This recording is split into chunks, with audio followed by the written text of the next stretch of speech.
മിൽമ നെയ് ക്രമക്കേട് ഭാവിയിൽ ആവർത്തിക്കാൻ പാടില്ല. കലർപ്പ് ചേർന്ന നെയ് വിഗ്രഹത്തിന് ദോഷമായി ഭവിക്കും. കെ മുരളീധരൻ. നമുക്ക് ഈ വാർത്തയുടെ കമന്റ് നോക്കാം.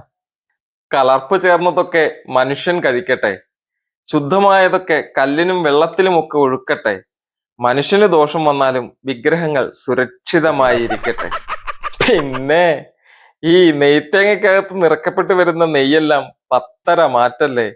വിഗ്രഹത്തിന് കേടുവരുമോ എന്നതല്ല, അപ്പവും അരവണയും ഉണ്ടാക്കാനുള്ള നെയ് വ്യാജമാണെങ്കിൽ അത് വാങ്ങി ഉപയോഗിക്കുന്ന മനുഷ്യർക്കുണ്ടാവുന്ന ദോഷത്തെക്കുറിച്ച് ചിന്തിക്കുകയും പറയുകയും ചെയ്യൂ.